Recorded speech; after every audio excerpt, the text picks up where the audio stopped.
ஆனால் அனல் இருந்துகிட்ருக்கு, நினைச்ச முடியாது. எரிமலை இருந்துகிட்ருக்கப்போ, எரிமலையில் இருக்கிறப்போ உணவு இல்லை, பசி, சாப்பிடல, அனல் கக்குது.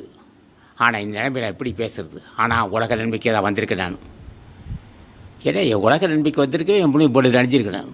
நடிகரப்பா புரியாதுன்னு பேசுகிறாரு, என்னை புரிஞ்சிக்க முடியாது அவ்வளோதுக்கு. நாங்கள் வந்து புடம் போட்டுக்கிட்டு இருக்க போகிறேன், ஆன்மாவே புடம் போட்டு எடுக்கிறோம். ஆன்மா புடம் போடுதா? ஆமாம், உடம்பை புடம் போடுறோம்.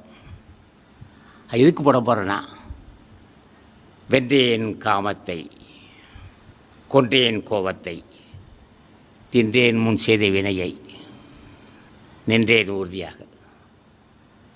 அதுதான் புடம் போட்டிருக்கப்போ. கொன்றேன் காமத்தை, வென்றேன் கோபத்தை, தின்றேன் முன் செய்த வினையை, நின்றேன் உறுதியாக. இதுக்காக புடம் போட்டிருக்கும்.